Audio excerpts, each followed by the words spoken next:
mga students, so ito po ulit si Teacher Camille. So panibagong lesson po tayo ulit ngayon. So yung lesson natin ngayon is all about, ayan. So modeling, representing, and transforming quadratic functions po tayo. So bago tayo mag-proceed, syempre magkakaroon muna tayo ng short review. So ano po ba yung tinatawag nating quadratic functions? So kung natatandaan nyo before yung mga previous lessons natin, ang pinag-uusapan natin is all about quadratic equations. So ngayon, quadratic functions naman po tayo. Siyempre, bago tayo mag-model, mag-represent or mag-transform ng quadratic functions, kailangan alam muna natin ano ba ang quadratic function. So, paano ba natin ma-identify if the given is a quadratic function or not? So, example muna tayo. So, for example, I have f of x is equal to 5x plus 2. So, paano natin ma-identify kung yan daw po ay isang halimbawa ng quadratic functions? Guys, yung f of x na tinatawag natin, yan po yung representation ng function. Or pwede rin po tayong gumamit ng y. So, pwedeng ganito, pwede rin naman pong y. Nakakaintindihan? So, function po, yan ganyan po. F of x or yung y na tinatawag natin. Now, again, paano natin ma-identify if the given function is a quadratic function? Siyempre, unang-una, ang tinitingnan po natin is the degree of the exponent. What is the highest degree of the exponent? So, as you can see, dito sa ating unang example, ang degree ng exponent natin kapag invisible, alam natin na yan ay 1. So, ibig sabihin, ito pong given natin is not a quadratic function. At the first place kasi guys, hindi naman po siya quadratic. Dahil po ang highest degree of the exponent niya is 1, alam po natin na yan po ay linear. So, nagkakaintindihan. So, the first example is yan, not a quadratic function. Again, since the highest degree of the exponent is not 2, it's just 1. So therefore, hindi po siya quadratic function. Nakakaintindihan? So another example. So ito po ay not a quadratic function. So piniksi ko na lang ha, not a quadratic function po yung unang given natin. Example number 2 tayo. For example, I have f of x is equal to 3x squared minus 4x plus 8. So, ito kaya ang halimbawa ng isang quadratic function. So, yan, tama po. Ito po ay isang quadratic function. So, again, ang titingnan lang po natin is kung yung highest degree of the exponent is 2. We can identify na that the given function is a quadratic function. Kasi nga po, yung highest degree ng exponent niya is 2. So, meron din dito ng exponent na 1, pero ang titingnan natin is the highest degree of the exponent. Dapat, it must be 2 para masabi natin that the given is a quadratic function. Nakakaintindihan tayo. Okay, so yan po yung pag-identify kung siya ay quadratic function or not. Again, pag po ganitong ang highest degree of the exponent is 1, not a quadratic function. Pag the highest degree of the exponent naman is 2, that is a quadratic function. Kakaintindihan? So, yun po. Ayan. So, paano naman daw natin ma-identify, guys, kung yung given natin is naka-table of values lang? Paano natin ma-identify kung siya po ba is a quadratic function or not? So, mapapansin nyo, in your module, meron po dun isang learning task na identifying if the given is a quadratic function or not. So, meron po dun given na table of values lang. So, ito po yung tinatawag nating table of values. Again, guys, nakuha si y. Si y po, yan po yung f of x kanina, yung function po natin. So, paano natin ma-identify kung table of values, paano natin ma-identify kung quadratic function siya or not? Gagawa lang po tayo ng graph. So, I believe, alam nyo na kung paano mag-graph kasi napag-aralan na po ito nung kayo ay nasa lower level. So, for example, I have this graph. Siyempre, alam nyo na ito ang ating x-axis at ito naman yung ating y-axis. So, sa paggagawa po nitong paggagraph natin, maglalagay lang po kayo ng mga value dyan. So, we have positive 1. Siyempre, ating pagpakanan, positive values tayo.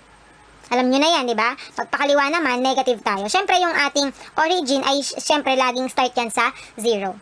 So, yan, negative 1, negative 2, negative 3, negative 4, negative 5, and so on. So, we have positive 1, positive 2, positive 3, pagpataas sa y-axis. Pagpababa naman, syempre, negative 1, negative 2, negative 3, and so on. Nakuha. So, yan, magka-plot po tayo, magga-graph tayo para malaman natin kung yung given is a quadratic function or not. So, mag-graph muna tayo. Dapat alam nyo na to dahil napag-aralan na to nung kayo ay grade 7. So, doon tayo muna syempre titingin sa x. So, dito tayo siya sa x. Pag negative, alam natin sa kaliwa yun. So, kung ang x daw ay negative 5, so eto siya. Kung negative 5 daw si x, ang y daw natin is positive 3. So, ang x, guys, alam nyo kaliwat kanan lang, di ba? Pag negative sa kaliwa, ang y naman, alam nyo na taas at ibaba. ibaba lamang, excuse. So, pag positive, alam nyong pataas. Kapag naman negative, alam nyong pababa kapag sa y. So, again, kapag daw ang x ay negative 5, so ito yon. Ang y daw natin ay positive 3, so pataas. So, we have 1, 2, 3. So, ito siya. Ito. Kapag daw ang x ay negative 5, ang y daw ay positive 3. So, kung mapapansin nyo, lalagyan natin yan ng broken line. Yan po. Katapat po yan. Again, pag daw ang x ay negative 5, ang y daw ay positive 3. So, ito po yung ating unang point. Pangalawang point naman tayo, kapag daw ang x ay 4, ay negative 4, ang y daw ay 0. So, ito po yun. Next, kapag daw ang x ay negative 3, so ito, ang y daw natin ay negative 1. So, ito po. Nalagyan natin ng broken line para makita yung katapat talaga yan. Next, kapag daw ang x ay negative 2, so ito, ang y daw natin ay 0. So, hindi gagalaw dahil 0 si y. Ng taas baba. Next, kapag daw ang x ay negative 1, so ito, si y naman daw ay positive 3. So, 1, 2, 3. So, ito po. Nakuha. So, yan yung mga points natin. We have ito. I-connect nyo lang yung mga points, guys. Connect. Yan. Then, syempre, lalagyan natin ng arrowhead dahil alam natin, pag in-extend pa natin yung graph natin, nag-e-extend po yan. So now, paano natin ma-identify kung yung table of values natin, again, is a quadratic function using a graph? Pag ganito po yung nakita yung itsura ng graph nyo, yan, yung parang pa-letter U, yan po yung tinatawag nating parabola.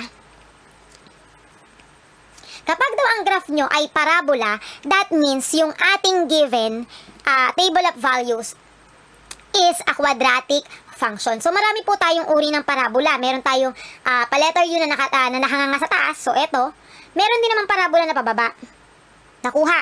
At syempre, matatagpuan yung mga parabolas natin kung saan-saan sa x-axis, sa y-axis, sa negative, pwedeng sa quadrant 1, quadrant 2, pwedeng nandito siya, pwedeng naman nandito, or nasa baba, pababa naman. Basta po parang pa-letter U, yung po yung tinatawag nating parabola. Again, pag parabola po yung given, kapag yung table of values, kapag ginagraph nyo, and then parabola po yung lumabas dun sa graph nyo, that means quadratic function po yung ating given. So, nagkakaintindihan. So, ibig sabihin, ito po is a quadratic function. Nagkakaintindihan. Yan yung example number 1 natin sa table of values. Nagkakaintindihan. So, another example tayo sa table of values. Mag-graph ulit tayo. Ayan. So, another example tayo sa table of values. So, for example, ito na po yung given. I-ready ko na para mabilis. So, ayan po. Another table of values. Again, paano natin ma-identify kung yan po is a quadratic function or not?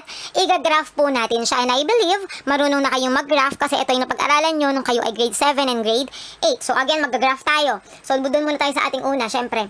So, kapag daw ang x ay positive 1, again guys, kapag x ha, ang movement lang natin is kaliwat, kanan. Kapag naman y ang ginagraph natin, ang movement lang natin is taas, baba, or pwedeng walang movement kung 0 si y. So, ano lang yun, paalala lang ulit. Okay, mag-graph na po tayo. Sabi dun sa una, kapag daw ang x ay positive 1, so ito po siya, again, kaliwat kanan ng galaw ng x. Ito siya, positive 1. Ang y daw natin ay 0. So, since 0 si y, wala na pong movement. Ito na po yung ating first point. Nakuha. Next, dito naman tayo, kapag daw ang x ay positive 2, so ito si positive 2, ang y daw natin is positive 1. So, ito siya. Ayan, so, lagyan natin ng broken line para makita nyo katapat talaga siya. Next, kapag naman daw ang x ay positive 3, ito siya, positive 3. Ang y naman daw ay positive 2. So, 1, 2. So, ito siya. Lagyan ko ulit ng broken line para makita nyo katapat. Kuha. Next, kapag naman daw ang x ay 4, so ito si 4, ang y daw ay 3. So, ito po. Lagyan ng broken line. Ayan. Next, last one. Kapag naman daw ang x ay positive 5, so eto, ang y naman daw is positive 4. So, eto po siya. So, ayan. Now, connect again the points. So, pag kinonnect natin yan, ayan, pasensya na, hindi masyadong sumot doon sa ibang points. So, kung mapapansin nyo, ang nabuo po natin sa graph natin this time is a line. Di ba line yan? So, yon. Now, paano natin ma-identify kung quadratic function siya or not? Yung sa unang example natin, nakabuo tayo ng parabola or yung tinatawag natin, yung mga pa-letter U kanina, di ba? Nakabuo tayo ng ganun. So, kapag parabola, again, yung nabuong graph, that means the given table of values is a quadratic function. But, kung ang nabuo naman natin is a line, obviously, the given is not a quadratic function. Kasi po, hindi siya quadratic. Siya po ay linear. Di ba sa linear, kung mapapansin nyo, the highest degree of the exponent, kung natatandaan nyo pa, is 1. Sa quadratic naman, the highest degree of the exponent is 2. So when it comes to graph, kapag linear ang given, obviously makakabuo kayo ng line. Kaya nga po siya tinawag na linear. Kapag quadratic naman, ang tawag po sa nabubuong graph is yung tinatawag nating parabola or yung parang mga letter U. So malinaw yun ha. Again, paano tayo mag-identify kung quadratic function siya or not? Kapag ang given ay table of values, magga-graph po kayo. Kapag ang lumabas ay parabola, that means the given is a quadratic function. Kapag naman po lumabas ay line, ibig sabihin that is not a quadratic function. So, pinaiksi ko na lang yung quadratic function. Nagkakaintindihan. Okay, so sana malinaw. Ayan. So, sa mga students ko guys, may tinuro pa po akong isang way kung paano natin ma-identify if the given is a quadratic function or not, even without graphing, kapag ang given is table of values. So, how? Ayan, so kung mapapansin nyo, ito yung guys na example natin kanina. Ito yung first example natin na table of values, and then ito naman yung second example natin na table of values. Kung so natatandaan nyo, di ba nag-graph tayo kanina, yung unang example natin, nung ginraph natin, nakakuha tayo ng pa-letter U na shape, which yung sinabi ko kanina, which that means that is a quadratic function. Yung kanina yung isa naman, yung second example natin, nakabuo tayo ng line nung ginraph natin. So therefore, that is not a quadratic function. So, natatandaan nyo kanina. Now, again, sabi ko, meron pa akong isang way na tinuro sa aking mga students kung paano ba tayo mag-identify kung yung table of values natin is a quadratic function or not, even without graphing. So, how? So, ganito lang po. So, sabi natin, quadratic function daw siya kapag pinag-subtract natin yung value ng y natin at nakabuo tayo at kung pare-pareho yung differences nila doon sa pangalawa na. So, teka, para malinaw, ipapaliwanag ko muna. So, dito muna tayo sa pangalawang example. Di ba line to? So, papag-minusin lang natin yung y natin pag ganito po ang minus pabaliktad. So, for example, eto tayo. 4 minus 3. Yan, pabaliktad ha. 4 minus 3, 1, di ba? Next, ito naman. 3 minus 2. So, 1 din, tama? Next, ito naman. 2 minus 1, 1. Tama po ba? And the last one, 1 minus 0 is still 1. Now, kung mapapansin nyo, sila po ay equal differences. Kapag equal differences, guys, kung mapapansin nyo, sa graph po, yan ay makakabuo ng line. So again, kapag line ang mabubuo, ganito po yung pattern niya sa table of values. Pag minus nyo yung sa y values niya, pabaliktad, 4 minus 3, 1, 3 minus 2, 1, 2 minus 1, 1, 1 minus 0, 1. Kapag equal yung differences nila, ang mabubuo nyo po dyan kapag ginraph nyo is a line. Nakuha. Next, dito naman tayo, di ba kanina ito ay quadratic function. So try natin gawin yung ginawa natin dito, ima-minus natin pabaliktad. 3 minus 0, guys, may mental ko na lang ha, alam ko naman na kayang-kaya nyo mag-subtract pag mental. 3 minus 0, so we have 3. Tama?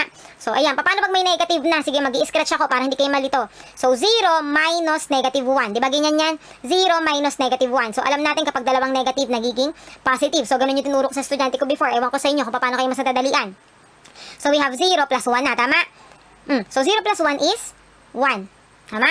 Next, yung pangalawa naman ay ima-minus natin. So, negative 1 naman minus 0. So, negative 1 minus 0 ay minus 0. Siyempre, still, dahil wala naman doon tayong babawas, negative 1 pa din. Nakuha. Next, ito naman. 0 minus 3. So, alam natin mas malaki si 3, negative siya. So, negative 3. So, negative 3 dito. Kung mapapansin nyo guys, hindi pa po equal yung kanilang differences unlike dito sa una. Pero, itry pa natin isa pa. Magkasubtract ulit tayo babaliktad. So, 3 minus 1 is 2. Tama? Positive 2. Next, 1 minus negative 1. So, mag-scratch tayo dahil baka malito kayo. 1 minus negative 1. So, dahil magkadikit yung dalawang negative, so 1 magiging positive na yon. 1 plus 1 na. So, 1 plus 1 is also 2. Nakuha. Next. O yung sa last naman tayo.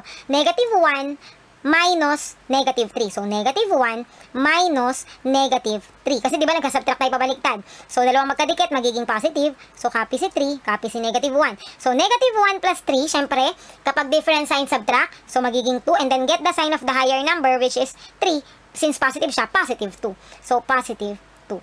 Yan. So, kung mapapansin nyo guys, dito po, di ba kanina, ito ay quadratic function, ito ay hindi.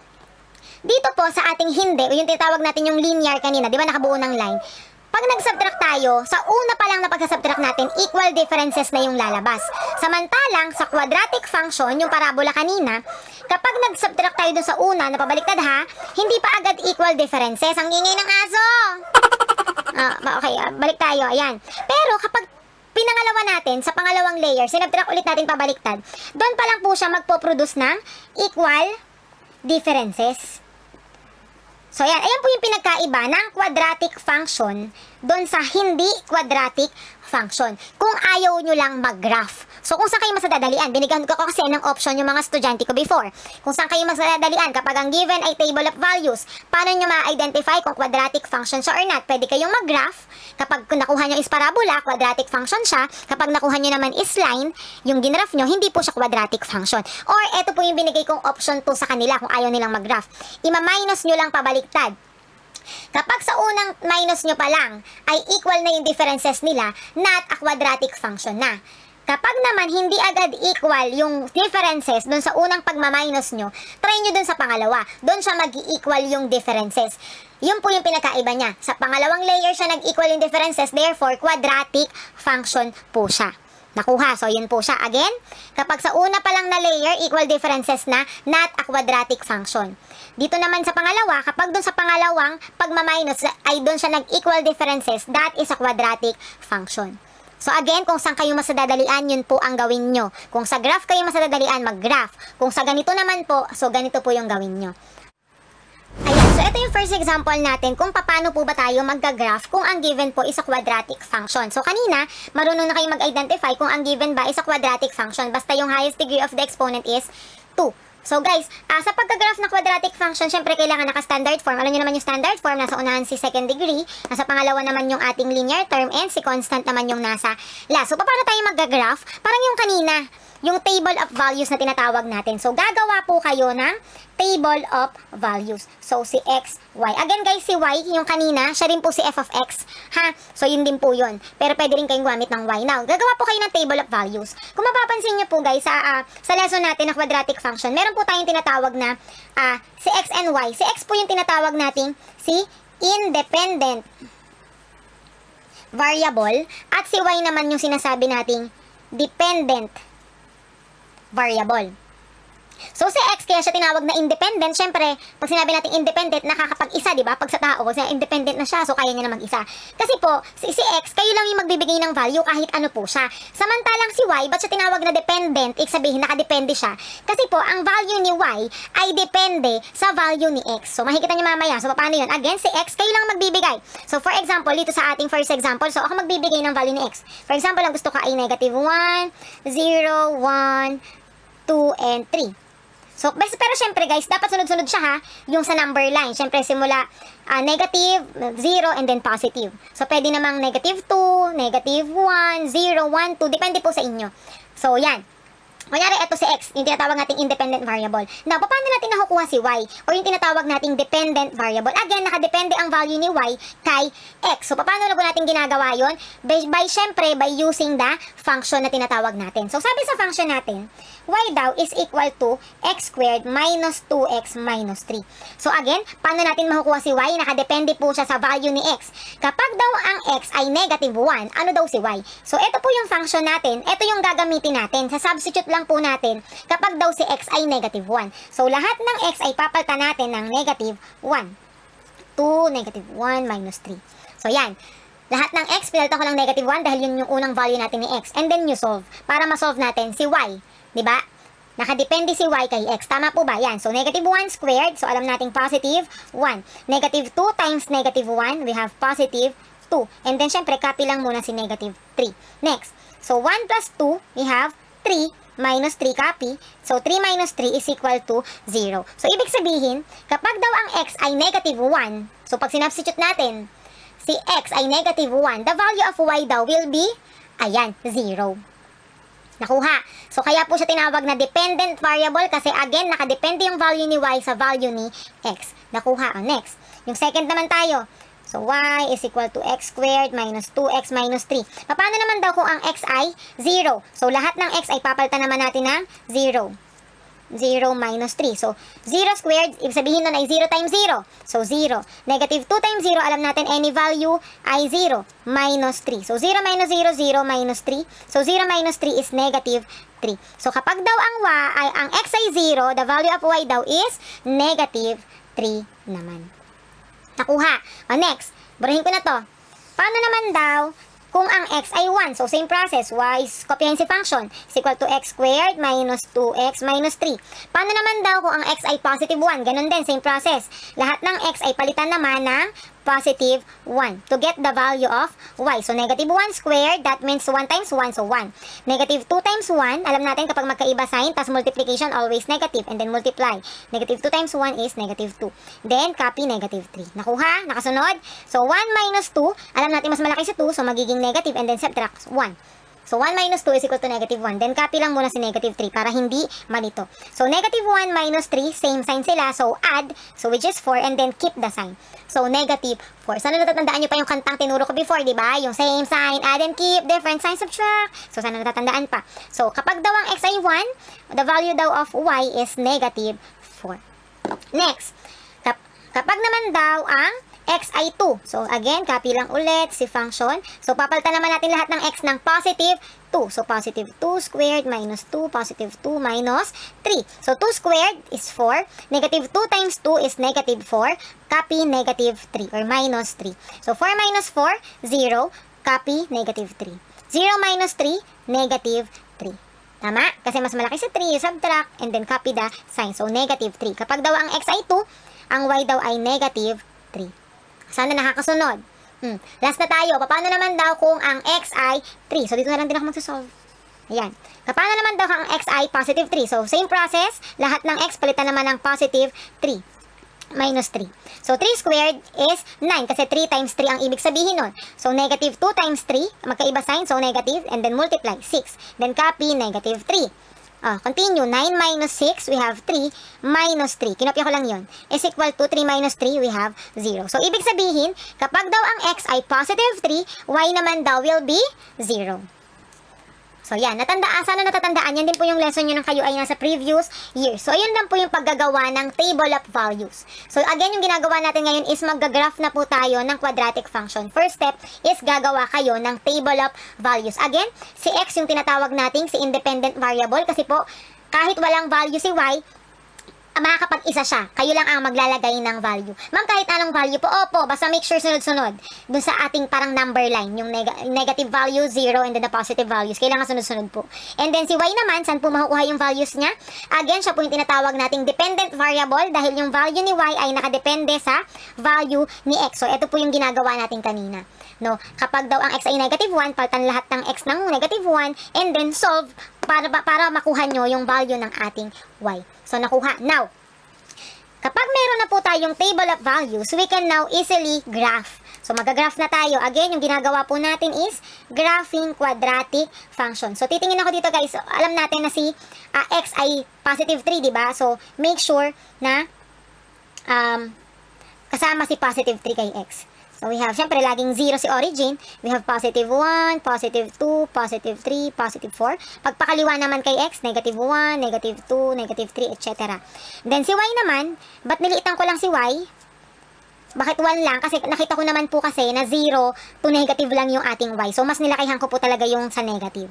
Negative 2, negative 3, negative 4. Yan. So, let's now graph. Marunong na kayo mag-graph. Again, ang x natin, kanan kaliwa ang movement. Ang y naman natin, taas baba. Taas positive, baba negative. Sa x naman, kanan si positive, kaliwa si negative. So mag-graph na tayo. So tingnan to, kapag ang x daw ay negative 1, so eto siya. Ang y daw ay 0. Since 0 si y, hindi gagalaw. So eto na po yung ating first point. Nakuha. Next, kapag naman daw ang x ay 0, so eto siya, nasa gitna. Ang y daw ay negative 3. So 1, 2, 3. So eto po siya. Nakuha. Next, kapag naman daw ang x ay positive 1, ito, ang y daw ay negative 4. So, 1, 2, 3, 4. So, kung mapapansin nyo, tapat yan. Nalagyan ko ng broken line. So, ayan. Nakuha. Next, kapag naman daw ang x ay positive 2, so eto siya, ang y naman daw ay negative 3. So, eto po. Nalagyan ko ulit ng broken line para makita nyo tapat yan. Nakuha. Last, kapag naman daw ang x ay positive 3, so eto, ang y daw ay 0. So, eto na siya dahil ang y nyo ay 0.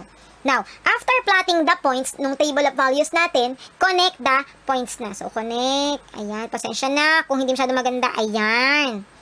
Yan. So, now, may graph na kayo. Kung mapapansin nyo, sabi ko kanina, ito po ay isang parabola. So, again, parabola natin, may pataas, may pababa. Diba? So, yan po ay ayan po ay isang parabola. So, therefore, tama nga po na yung given natin is an example of a quadratic function. So, ganyan lang po mag-graph ng quadratic function. Again, ang unang step ay gagawa kayo ng table of values. So, ito po siya. And then, kapag nakagawa na ng table of values, mag-graph na kayo. Yan. So, ito na po siya. So, parabola po yung nakuha natin. And in this example, yung parabola po natin is naka-open upward. Nagkakaintindihan tayo. So, yan.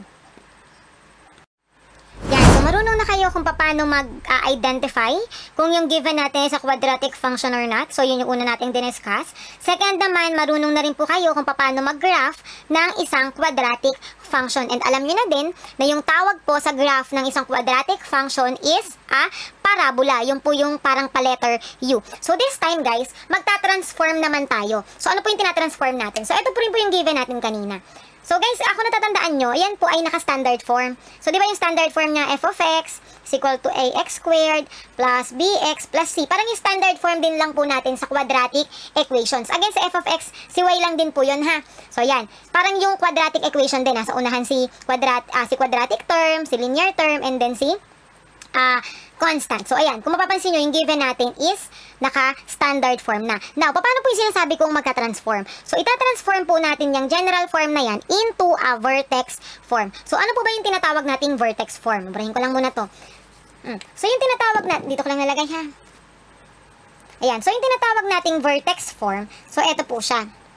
We have y is equal, yung function din, f of x, yun din po yun. Y is equal to a x minus h squared plus k. Ma'am, ano yan? Ba't may mga h na? Ba't may k na? So, madali lang po yan mamaya. Papaliwanag ko. Yan yung tinatawag nating vertex form. So, now, paano po tayo nagtatransform ng isang, ito po yung ating example, into a vertex form. So, natin kukunin si a, siya natin kukunin si k. So, yung, ba't po tayo transform muna sa vertex form? Gagamitin po natin yan sa ating mga susunod na lesson. Now, ulitin ko, transforming tayo ha. Paano tayo nagtatransform? Dahil meron din po ito dun sa ating module. Paano natin itatransform ito into a vertex form? So, step by step tayo ha. Unang step, teka, hindi ko naman mabuksan. Wait. Ayun, buksan ko lang. Pasensya na. Yan. So, paano po tayo magta-transform? Now, unang step, i-group together po natin yung mga terms na merong x. So, paano yun? First step, y, copyhin ko lang to, is equal to, i-group nyo lang, lalagyan nyo lang po ng parenthesis. Ayan. Ginroup ko lang po or nilagyan ko ng parenthesis yung mga term na merong x. So, in this case, ito lang naman yung may x, diba? Si x squared at saka si 2x. Ginroup ko lang or nilagyan ko lang ng parenthesis, diba? Grouping symbol natin yon. So, yun na po agad yung first step. Papagsamahin nyo lang yung may mga x. Nakuha. Next step. Again, yung ginagawa natin is converting into vertex form. Papalabasin natin na ganito yung itsura mamaya ha.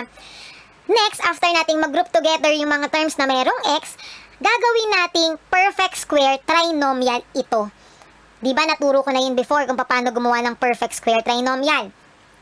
So, y is equal to x squared minus 2x. Diba nilalagyan natin ng blank yan kapag sa perfect square trinomial dahil may sinusupply tayo dyan. So, paano natin again makukuha ito?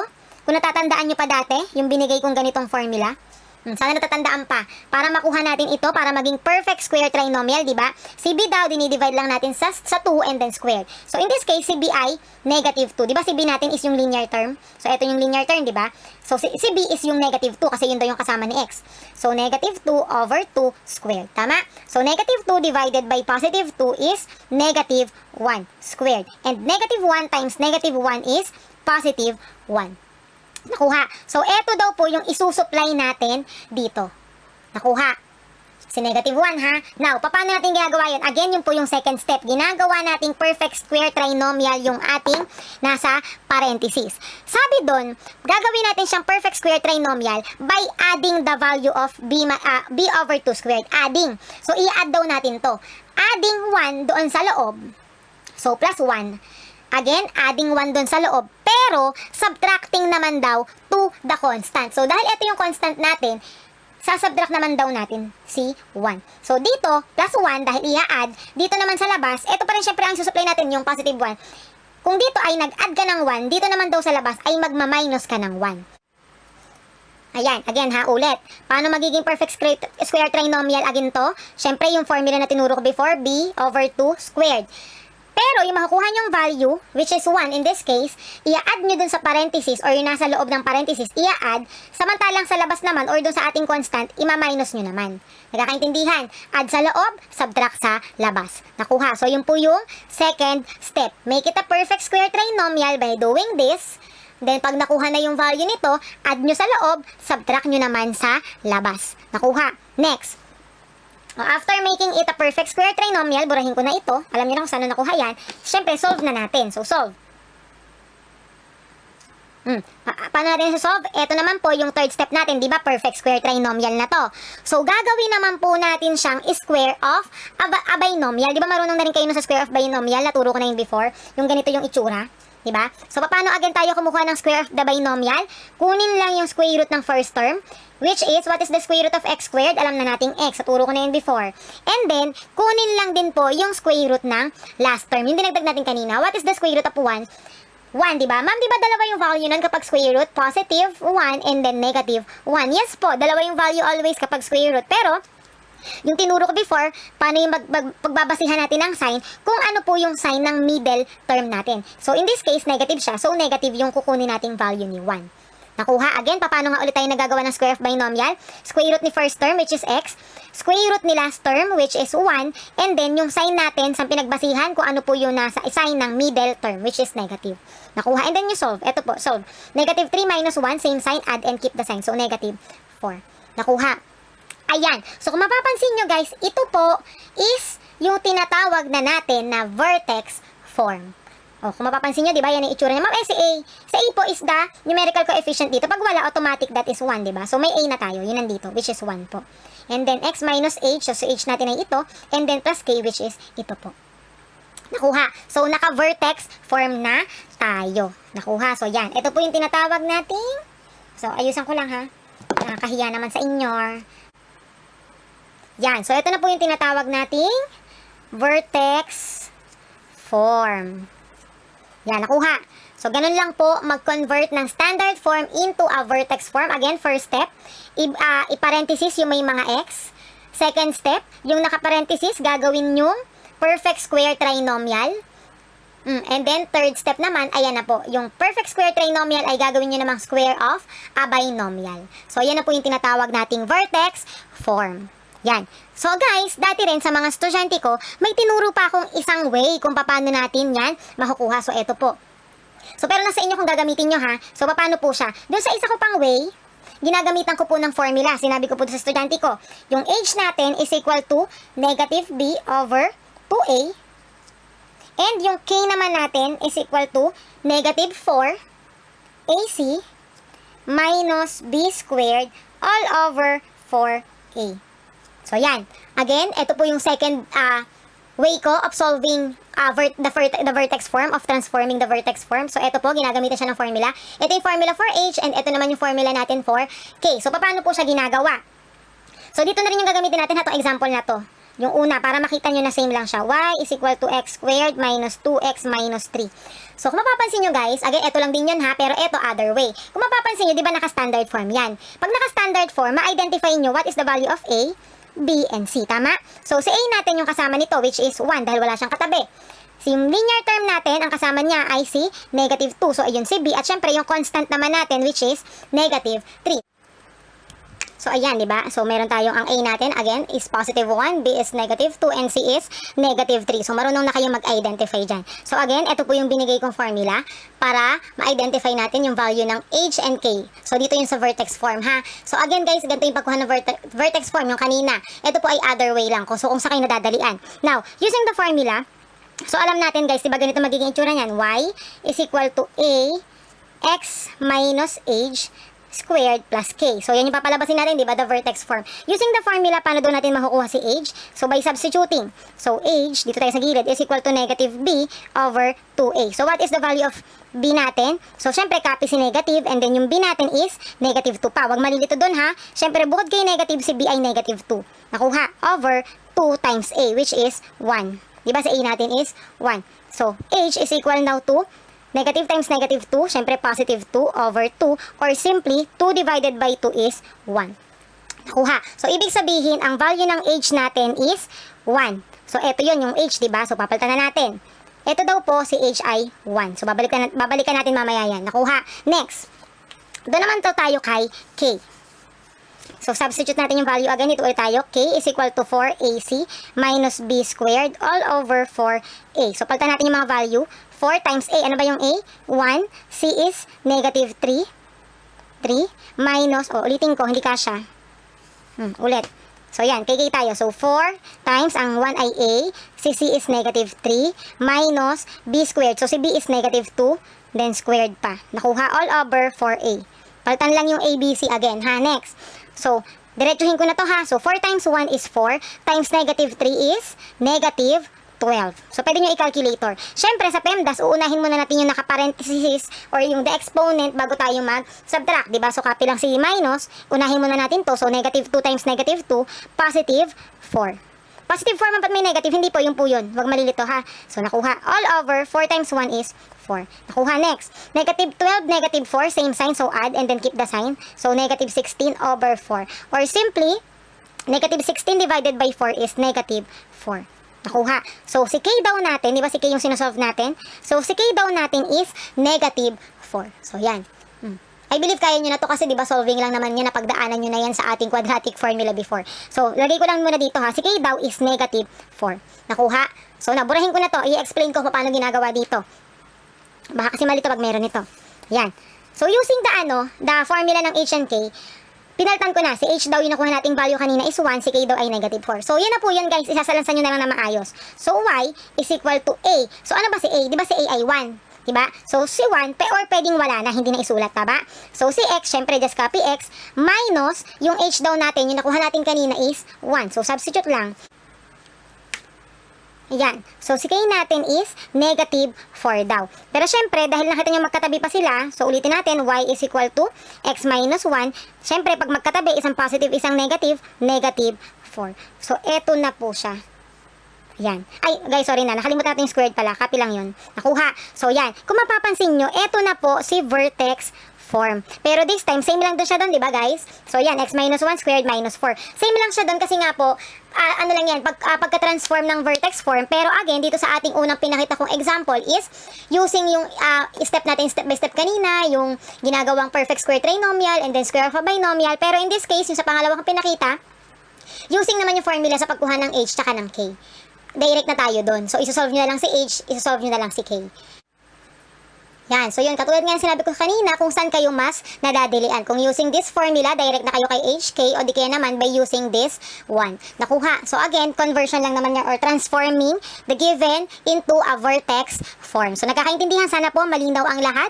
So, yun po. Magkita-kita po ulit tayo sa ating next lesson, sa aking next video. So, review lang tayo ulit kung ano yung mga pinag-aralan natin ngayon, kung paano natin ma-identify if the given is a quadratic function or not, paano mag-graph ng isang quadratic function, and parabola po yung tawag sa graph ng quadratic function, and this one is the last one which is tinatransform natin yung given into a vertex form po. So yan, sana wag magsawang manood ng video ni Teacher Camille.